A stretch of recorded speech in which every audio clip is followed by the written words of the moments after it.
Hey everybody, Toni Cannoli here. Today we've got a very special episode for you. Mikey Sandwich has been watching that new Netflix show, The Lincoln Lawyer, and I guess in the new season there's a scene where two of the main characters are having a debate about who made the first French dip sandwich. You've come to the right place, the home of the original French dip. I beg to differ.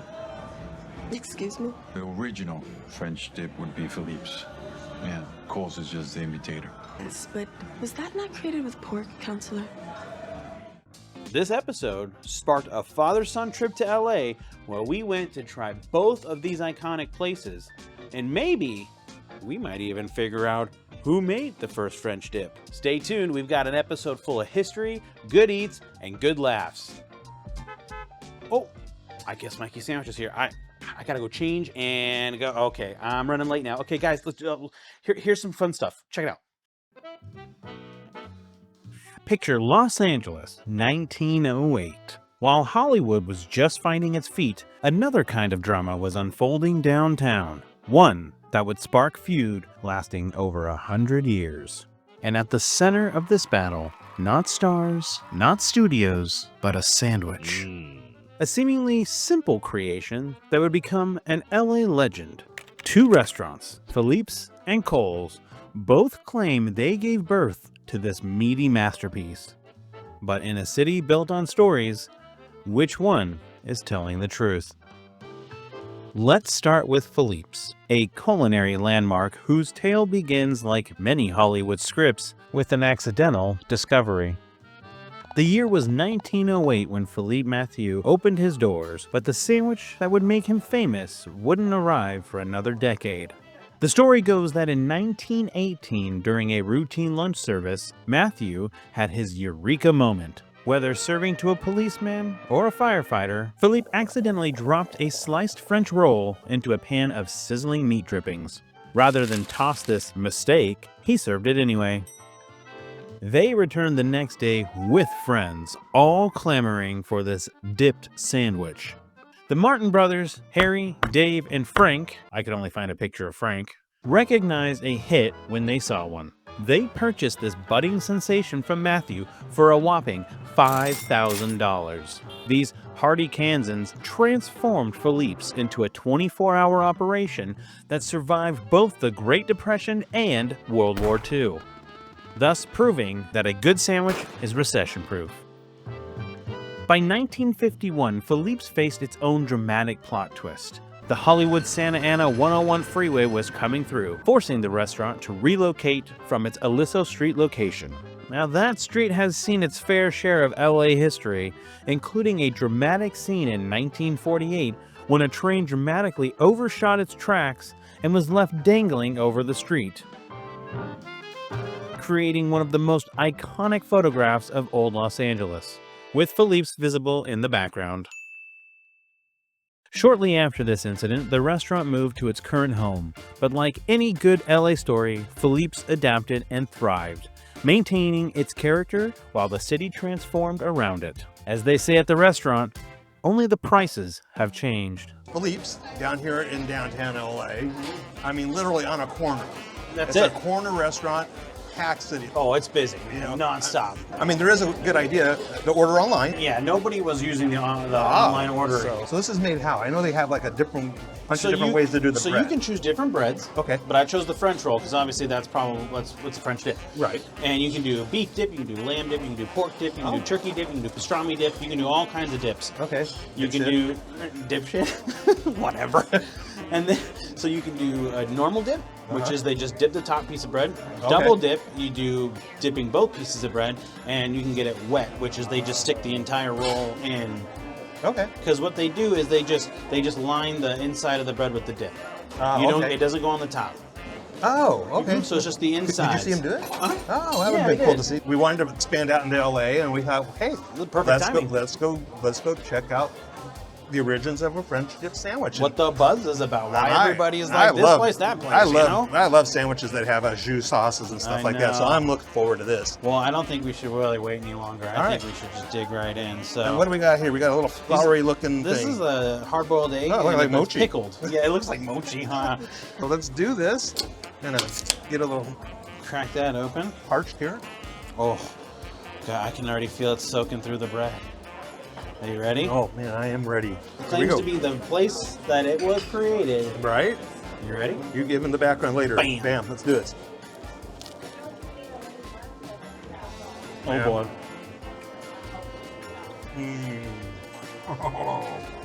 Oh, I love it. It's wet. Oh yeah, so good.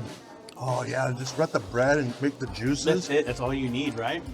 You don't even need the extra. Oh wow. The meat is so tender and flavorful. Oh my gosh, this is good.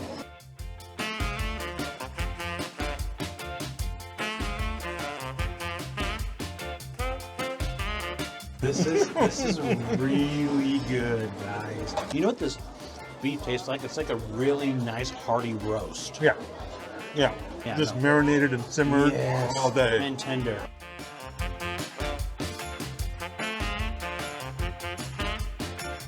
Dude, I would have eaten your half.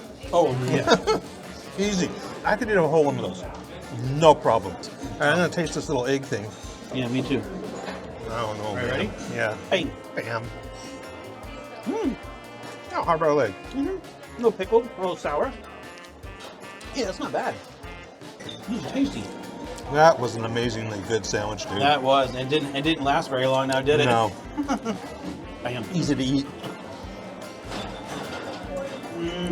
We won't comment on the potato salad. That was a delicious sandwich. Philippe's. Is it Philippe's? Felipe's? I think it's Philippe's. Philippines? A lot of people say it differently. But across town, another story was unfolding. Enter Kohl's. Housed in the magnificent Pacific Electric Building, a structure that was practically a movie set itself. This wasn't just any building. It was the bustling heart of LA's famous red car transit system, with 100,000 daily passengers streaming through its doors. Now, imagine the scene.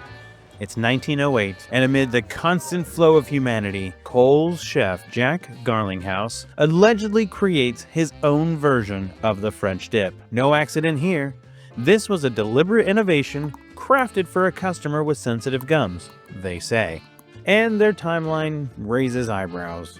1908, a full decade before Philippe's happy accident. The plot thickens in 1974. Kohl's scored what seemed to be the ultimate victory when the city of Los Angeles declared it a historical landmark and officially crowned it the French dip's birthplace.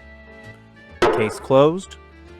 Not in this town. This is like, we're going to the scene of a Netflix, show. A And Netflix topic, a debate that's been over a century long. Right. We're about to try the second French dip of the day, and Right. they both claim to be the first Yep. French dip ever made, and these were the original recipes. So, I mean, shoot, So what are we waiting for? I don't know.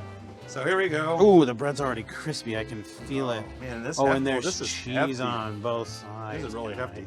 Mm. Oh, wow. I don't Oh, know if it'll boy. be able to see it or not. Let me So- get a quick little shot of this. My little Look piece at of that meat fell out here. cheese.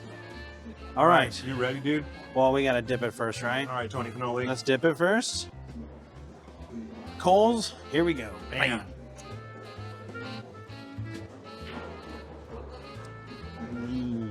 Oh man. Mmm. Oh boy. Very good. Very good and drastically different. Oh man. Well, the cheese is good. Yeah, it is. Is that Swiss? Yeah, that's really good. Melted on top and bottom. So really good run. Holding up really well. Great flavor in the meat. This actually doesn't taste more like not like a pot roast like the other one. Right. It tastes more like a roast beef. I don't know if you all are into French dips or not, but either way you go, you can't lose. No. They're not that far apart, so it depends on just maybe convenience, parking, where you're at, what you're doing. It's dark in here. Very dark on Oh, this place is pretty trippy, man. This is really, really delicious. This is a much more hearty sandwich. Much more. It's the cheese. The cheese adds that extra richness and that extra fatty. But it's also a portion. This definitely tastes way more of a gourmet sandwich. Because this has got cheese and toasted bun. They went the extra mile here. They did, and you're right. The other one seemed more like a takeout kind of sandwich shop. I just gotta shut up and keep eating. You won't be disappointed either way. I mean, it's Sure, that's going to be the ongoing debate forever and ever and ever and ever. But in the end, guys, they both taste amazing. Yep. They both deserve the credit. They should just both hold it like, yo, we did it at the same time. You don't watch the show. No. So this was an idea I had when I saw it, and I instantly, my ears popped up and went, you know what? This is what we do. We determine, you know, not determine, but we go and we try sandwiches. Yeah. And I'm like sitting there going, what? I think I rewound it many times, back and forth, just a little like, okay, is there something there? Is there something there? Mhm. And it's like, and then I did my little bit of research. It's like, this is a serious debate Oh, yeah. about what French dip was first and why and whatever. And it's like, again, that's a whole different side story. Yeah. But the thing is, like, Sandwich Snobs got to get down there. Yeah, You know? obviously. So, depending on where you're at, you're not going to go wrong. No. Either one, I would No. not be disappointed, and I would come in there, either one, knowing what to expect, and be like, I'm down. Yeah, absolutely. down. I would So- never turn any of these places down. No. It all just comes down to how good the sandwich And is the in the sandwiches end. were- And they both were great. Right. So tear up the comments, guys. Yeah. Like and subscribe. We love you guys. Thank you so much for supporting us. We're going to keep cool stuff like this coming. And yeah, I guess till next time. Whoa, pump the brakes there, Tony. We're not done yet. I've got one more thing to say. Perhaps the most intriguing twist in this tale lies in the name itself. In the early 1900s, French dip wasn't a sandwich at all. It was a fashion term, referring to a popular drop-waist style in women's dresses. For Philippe Mathieu, with his French heritage, naming his creation the French dip seems as natural as palm trees on Sunset Boulevard. But it does raise a compelling question, one that has simmered quietly beneath this century-old debate. Why would Coles, with no French connection whatsoever, choose to call their sandwich the French dip? Some mysteries are better left unsolved, and maybe this century-old debate is one of them. After all, in a city that thrives on compelling stories, perhaps the best way to explore this piece of Los Angeles history is to conduct your own investigation, one bite at a time. That's it. So, Mikey Sandwich, And I'm Tony Cannoli. hit We'll that subscribe button. and we'll see you next time. Right on. Did you say bye-bye? I said right on. All right. All right. How do you feel? Feel that was good? Yeah, I don't feel too fat today. No, me either.